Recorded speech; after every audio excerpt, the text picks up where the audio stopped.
Welcome back to my channel. I am advocate Manjeet. I hope you all doing fine. Video के title से आप समझ गए होंगे कि आज के वीडियो में हम बात करेंगे कि इंटरस्टेट सक्सेशन क्या होता है and at the same time heirship succession क्या होता है and what is the procedure to obtain the heirship और द सक्सेशन सर्टिफिकेट। सो सबसे पहले बात करते हैं कि इंटरस्टेट सक्सेशन क्या होता है।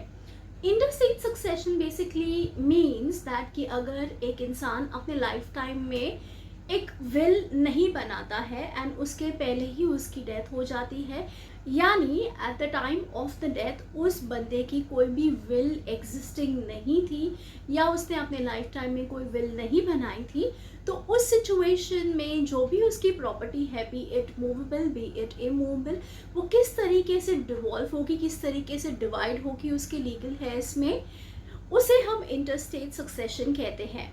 नाउ अगेन ये इंटरस्टेट सक्सेशन किस हिसाब से होगा, इट विल डिपेंड कि आप कौन से रिलीजन या फेथ को फॉलो करते हो। बिकॉज डिपेंडिंग कि आप कौन से रिलीजन और फेथ को फॉलो करते हो, यानी कि जो डिजीज है वो कौन से फेथ और रिलीजन को फॉलो करते थे, उसके अकॉर्डिंगली डिसाइड होता है कि कौन सा एक्ट आपको एप्लीकेबल होगा। So you have the Hindu Succession Act, the Indian Succession Act and Mohammedan personal laws as well. तो वो depend होगा and it will be different from case to case. So in each situation जो rules होंगे कि किस तरीके से property divide होगी वो different होंगे depending on the act, depending upon the religion. So उनकी details में मैं अब फिलहाल इस वीडियो में नहीं जाऊँगी। इस वीडियो में मैं बेसिकली एक गाइडलाइन या एक आउटलाइन दूंगी कि कैसे ये जो हेयरशिप एप्लीकेशन होती है किस तरीके से मूव होती है, एग्जैक्टली उसका इन ब्रीफ प्रोसीजर क्या होता है। सो नाउ आफ्टर डिटरमाइनिंग कि आप कौन से रिलीजन और फेथ को बिलोंग करते हो एंड उसके अकॉर्डिंगली कौन सा एक्ट आपको एप्लीकेबल होगा, आपको देन डिसाइड करना होगा या डिटरमाइन करना होगा रादर कि कौन से कोर्ट में आपको ये एप्लीकेशन फाइल की जाती है। ये again will depend on the pecuniary jurisdiction.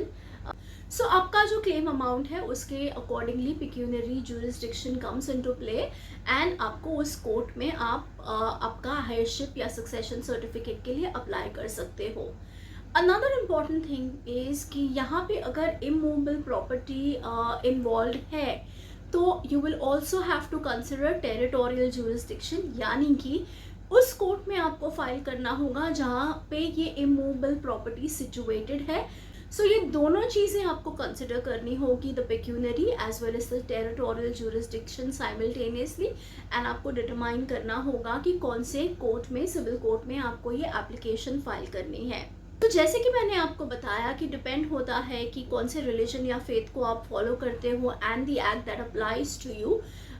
जो प्रॉपर्टी डिवाइड होती है वो डिविजन जो होता है depends on the rules in that act. तो हर किसी केस में रूल्स डिफरेंट होते हैं। फॉर एग्जांपल पारसीज में जो डेवल्यूशन होता है प्रॉपर्टी का वो थोड़ा स्लाइटली डिफरेंट वे में होता है दैन हिंदूज और दैन क्रिश्चियंस। तो वो आपको एक्ट में जाके वो प्रोविजन चेक करना होगा टू अंडरस्टैंड कि ये प्रॉपर्टी किस तरीके से किसको किस प्रोपोर्शन में डिवाइड होगी या किसको कितने प्रोपोर्शन में शेयर मिलेगा वो प्रॉपर्टी का। ना आफ्टर डिसाइडिंग कि किस प्रोपोर्शन में शेयर्स डिवाइड होंगे, यहाँ पे दो सिचुएशंस हो सकती है। फर्स्ट सिचुएशन ये हो सकती है कि जो भी सारे लीगल है से सबको शेयर चाहिए according to what they are suppose to get by law. And second situation ऐसा भी हो सकता है कि जो भी एंटाइटल्ड है उसमें से एक या एक से ज़्यादा लोग शेयर नहीं चाहते हैं वो प्रॉपर्टी का, they just want to give it up बाकी सबको। तो ये सिचुएशन भी पॉसिबल है। So now you have to decide कि जो भी लीगली एंटाइटल्ड है शेयर के लिए उनमें से सबको चाहिए या किसको नहीं चाहिए वो property, that is also something that you will have to determine. तो ये सारी चीज़ें डिटरमाइन करने के बाद में आपको एक और चीज़ चेक करनी होगी, जो प्रॉपर्टी इन्वॉल्व है इज इट इमूवेबल और ओनली मूवेबल। बिकॉज अगर सिर्फ मूवेबल प्रॉपर्टी है, सो फॉर एग्जाम्पल सिर्फ ज्वेलरी है या कार है या शेयर्स है ऑफ द डिजीज जिसको आपको डिवाइड करना है अमंग्स द लीगल हेयर्स, तो उसके लिए आप सक्सेशन सर्टिफिकेट के लिए अप्लाई कर सकते हो। But if there is an immovable property also involve, अगर एक इमूवेबल प्रॉपर्टी भी है ऑफ द डिसीज जिसको डिवाइड करना है अमॉन्ग्स द लीगल हेयर्स, तो उसके लिए आप हेयरशिप सर्टिफिकेट फाइल करेंगे। ऑल्सो इसमें आप मूवेबल भी क्लब कर सकते हो, तो ये भी आपको डिटरमाइन करना होगा कि कितनी प्रॉपर्टीज़ है, मूवेबल है, इमूवेबल है। ना after determining all of this, आपको एक हेयरशिप या सक्सेशन सर्टिफिकेट के लिए एप्लीकेशन तैयार करनी होगी। Now in this application one of the legal hairs, जो भी एक लीगल हेयर है, वो एप्लीकेंट बन सकता है ऑन बिहाफ ऑफ हिमसेल्फ और हरसेल्फ एंड द अदर्स। उसके साथ साथ जैसे कि हमने पहले डिस्कस किया कि दो सिचुएशंस हो सकती है कि सबको शेयर चाहिए, और ऐसा भी हो सकता है कि एक या ज़्यादा उनमें से शेयर नहीं चाहता है। सो इन बोथ दी सिचुएशंस, सारे के सारे इररिस्पेक्टिव आपको शेयर चाहिए या नहीं चाहिए, सारे के सारे एप्लीकेंट्स बन सकते हैं, no problem with that. And the other way is कि जिसको शेयर चाहिए वही एप्लीकेंट बने, और जिनको शेयर नहीं चाहिए वो ओपोनेंट भी बन सकते हैं। तो ये दोनों वेज में आप अपनी एप्लीकेशन ड्राफ्ट कर सकते हो। माइंड यू कि हेयरशिप या सक्सेशन सर्टिफिकेट के लिए जो एप्लीकेशन आप देते हो कोर्ट में, इसे आप मिसलेनियस एप्लीकेशन की कैटेगरी के अंडर फाइल करते हैं। So on the day of the filing आप जो एप्लीकेंट या एप्लीकेंट्स हैं कोर्ट विजिट करेंगे along with your pleader, that is your advocate. आप जो रजिस्ट्रार इन चार्ज है उनके सामने अपीयर होंगे इन कोर्ट, वो आपके एफिडेविट को अफर्म करेंगे। साथ ही साथ जो भी डॉक्यूमेंट्स है, सो इमूवेबल प्रॉपर्टी है तो उसके डॉक्यूमेंट होंगे जो कि आपको अटैच करने होते हैं अलॉन्ग विथ योर एप्लीकेशन, या अगर मूवेबल प्रॉपर्टी है तो उसके रिलेटेड जो भी डॉक्यूमेंट्स होंगे उसको भी आपको अटैच करना होता है अलॉन्ग विथ योर हेयरशिप और द सक्सेशन एप्लीकेशन। तो इन सारी चीज़ों का ऑफ कोर्स आप ये ओरिजिनल कोर्ट में डिपॉजिट नहीं करोगे, इट इज़ नॉट नेसेसरी और mandatory unless the court directs you to do so. तो ये सारी डॉक्यूमेंट्स जो है इन ओरिजिनल आप कैरी करोगे, रजिस्ट्रार ये सारे डॉक्यूमेंट्स को वेरीफाई करेगा and submit the photo copies along with the application. So ये सारी चीज़ें फाइल होने के बाद में द रजिस्ट्रार विल स्क्रूटनाइज वगैरह करेंगे कि अगर आपकी पिटिशन प्रॉपर है, प्रॉपर कोर्ट में आपने अप्लाई किया है, तो आपको एक केस नंबर असाइन होता है। तो केस नंबर जब भी असाइन होता है आपके फाइलिंग को, तो आपको एप्लीकेंट को, जो मेन एप्लीकेंट है या एप्लीकेंट्स है, और आपके प्लीडर यानी कि एडवोकेट को एक टेक्स्ट मैसेज आता है जहाँ पे आपका केस नंबर मेंशन होता है। एट द सेम टाइम कि नेक्स्ट हियरिंग डेट क्या होगी वो भी मेंशन होता है। जैसे हमने एक सिचुएशन की बात की कि जहाँ पे इन केस वन और मोर को शेयर नहीं चाहिए वो प्रॉपर्टी का, एंड आपने उनको ओपोनेंट्स की कैटेगरी में डाल दिया है। So as the advocate of the applicant और द एप्लीकेंट्स, ये जो भी सारे ओपोनेंट्स होंगे, इट इज़ योर ड्यूटी कि आप उनको समन्स सर्व करो। Eight the same time summons के साथ में जो हेयरशिप एप्लीकेशन होगी उसकी एक कॉपी अटैच करके सेंड करो। सो अगर हम सिचुएशन नंबर 1 को कंसिडर करें, जहाँ पे सबको जो भी लीगली एंटाइटल्ड है उन सबको अपना अपना शेयर चाहिए and nobody wants to give up their share, तो कोई प्रॉब्लम नहीं है, there is no complexity, you can proceed further.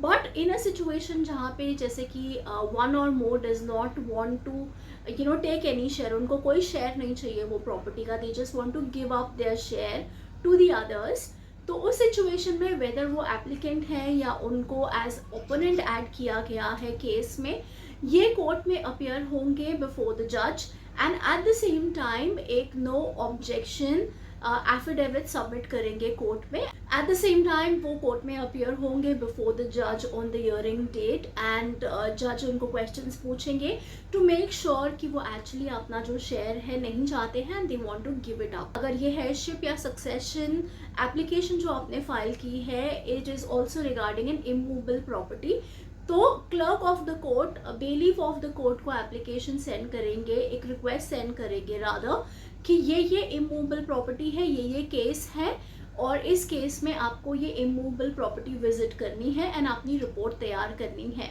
सो बेलीफ को जब ये रिक्वेस्ट मिलती है तो वो जो इमूवेबल प्रॉपर्टी है उसको विजिट करते हैं। जो इमूवेबल प्रॉपर्टी होती है उसके आजू बाजू में जो भी दो नेबर्स होंगे उनसे बात करते हैं, उनका सिग्नेचर लेते हैं as witness. And at the same time जो इमूवेबल प्रॉपर्टी होती है उसके दरवाजे के बाहर वो हेयरशिप एप्लीकेशन की एक कॉपी अलॉन्ग विद समन्स, जिसे हम जाहिरनामा कहते हैं, वो हैंग करके जाते हैं। एंड ये सब करने के बाद वो एक रिपोर्ट तैयार करते हैं कि एग्जैक्टली उन्होंने कौन से दिन विजिट की प्रॉपर्टी, क्या एग्जैक्टली हुआ, ये सब की रिपोर्ट वो तैयार करके कोर्ट में सबमिट कर देते हैं। सो ये जो जाहिरनामा जो वो इमूवेबल प्रॉपर्टी के बाहर हैंग करके जाते हैं उसकी वैलिडिटी 30 डेज होती है, यानी कि किसी को ऑब्जेक्शन हो वो एप्लीकेशन से तो वो कोर्ट को अप्रोच कर सकता है विद इन 30 डेज। इसके साथ साथ एक न्यूज़पेपर पब्लिकेशन भी करना होता है जहाँ पे आप मेंशन करते हो कि so and so suit number is filed in so and so court, और इन शॉर्ट बताते हैं कि वो हेयरशिप एप्लीकेशन किस बारे में है, एंड अगर किसी को ऑब्जेक्शन है then to approach the court within 30 days of the publication. So ये जो पब्लिकेशन होता है ये आप साइमल्टेनियसली कर सकते हो। जब आप बेलीव अपना काम कर रहा है तो आप ये पब्लिकेशन करवा सकते हो, या अगर आप वेट करना चाहते हो कि बेलीव की रिपोर्ट आ जाए और उसके बाद में ये पब्लिकेशन का प्रोसीजर कर सकते हो तो वो भी पॉसिबल है। बट इट इज़ एडवाइजेबल कि आप दोनों प्रोसीजर साइमल्टेनियसली करें ताकि बहुत सारा टाइम सेव हो सके। सो पब्लिकेशन के लिए आप वो जो फॉर्मेट होता है वो आप तैयार कीजिए एज एन एडवोकेट, और वो आप कोर्ट में सबमिट करेंगे। और कोर्ट में यूजुअली जो लोकल न्यूज़पेपर्स होते हैं उनके कोई तो एजेंट होते हैं जो कोर्ट को विजिट करते हैं ऑन स्पेसिफिक डेज, तो वो क्लर्क जो होता है उसको वो एप्लीकेशंस फॉरवर्ड कर देते हैं, and that is how the newspaper publication happens. तो ये सारी चीज़ें होने के बाद में, जैसे कि अगर ऑपोजिट पार्टीज़ कोई हैं तो उनको समन सर्व हो गए हैं, अगर one or more people do not want share तो वो कोर्ट में अपीयर हो गए हैं, उन्होंने अपना नो ऑब्जेक्शन दे दिया है एंड द जज हैज़ इंटरोगेटेड देम। उसके अलावा बेलीफ ने अपनी रिपोर्ट तैयार कर ली है और न्यूज़पेपर पब्लिकेशन हो गया है, एंड द बेलीफ रिपोर्ट और न्यूज़पेपर पब्लिकेशन को होके भी 30 डेज हो गए हैं, but there have been no objections receive from anybody. तो ये सारे स्टेप्स होने के बाद में एज द एडवोकेट आप on behalf of the applicant आप एक क्लेम एफिडेविट सबमिट करोगे कोर्ट में, स्टेटिंग कि ये सारे स्टेप्स हो गए हैं, कोई ऑब्जेक्शन रिसीव नहीं हुआ है, and hence requesting the court कि वो एविडेंस क्लोज करे एंड ऑर्डर पास करे। सो ये क्लेम एफिडेविट सबमिट करने के बाद में इफ द जज in charge is convinced, is satisfied कि सारे स्टेप्स फॉलो किए गए हैं, nothing is been skipped and कोई प्रॉब्लम नहीं है ऑर्डर पास करने में, तो वो ऑर्डर पास कर देंगे। ना अभी जज के ऑर्डर पास करने के बाद में आपको एज द एप्लीकेंट आपको एक कोर्ट फी भरनी होती है। सो इन हेयरशिप एप्लीकेशंस डिपेंडिंग कि आपका क्लेम वैल्यू कितना है, क्या अमाउंट का क्लेम है आपका उस हेयरशिप या सक्सेशन एप्लीकेशन में, उसके अकॉर्डिंगली आपको एक कोर्ट फी भरनी होती है। इसका रेडी रेकनर जो होता है registrar of the court in charge के पास में होता है, आप चेक कर सकते हैं उनसे। However, the upper ceiling is 75,000. So irrespective कि कितनी भी ज़्यादा क्लेम हो, कितना भी ज़्यादा या बड़ा अमाउंट हो, आपको मैक्सिमम 75,000 ही पे करना है एज कोर्ट फी, उससे ज़्यादा नहीं। सो इन सम सिचुएशंस ये जो कोर्ट फी पे करनी होती है आपको, ये बेसिकली ग्रास की वेबसाइट पे जाके आप पे कर सकते हो as an advocate on behalf of the applicant as the court fee. और उसके अलावा दूसरा वे होता है in some courts it also happens कि आप जो भी अमाउंट ऑफ कोर्ट फी है उतने कोर्ट फी का आप स्टैम्प पेपर खरीदिए, कोर्ट में दीजिए, एंड उस स्टैम्प पेपर पे ही आपका हेयरशिप या सक्सेशन सर्टिफिकेट टाइप होके आएगा। बट अगर आपने ऑनलाइन जाके भरा है तो उसका एक चालान जनरेट होता है, जो चालान आपको कोर्ट में जाके सबमिट करना होगा, एंड देन आपका जो भी ऑर्डर है, जो भी हेयरशिप सर्टिफिकेट या सक्सेशन सर्टिफिकेट है, वो टाइप होके आपको मिलेगा। सो ये एक गाइडलाइन था कि आप हेयरशिप सर्टिफिकेट या सक्सेशन सर्टिफिकेट का प्रोसीजर क्या होगा उसके बारे में। One thing that actually comes to my mind right now that I want to highlight is कि यूजुअली हेयरशिप या सक्सेशन के जो प्रोसीजर्स होते हैं उसमें एक टर्मिनोलॉजी यूज़ की जाती है जो कि है citation. Usually as a law students जिनको ज़्यादा एक्सपीरियंस नहीं है of the field of the profession, वो ये वर्ड साइटेशन जो यूज़ होता है स्पेसिफिकली हेयरशिप या सक्सेशन में, उसे कंफ्यूज करते हैं to the meaning that citation means a case law. Heirship और सक्सेशन में साइटेशन बेसिकली मीन्स कि जो बिलीव करता है, जो न्यूज़पेपर पब्लिकेशन होती है, उस सब को कलेक्टिवली साइटेशन कहते हैं, ना कि केस लॉ को। So this is an important thing just to keep in mind. So with that, we come to the end of the video. That's all I have for you in this video. Do like, share and subscribe to my channel and leave comments in the comment section. I will see you all in my next video. Till then, keep learning.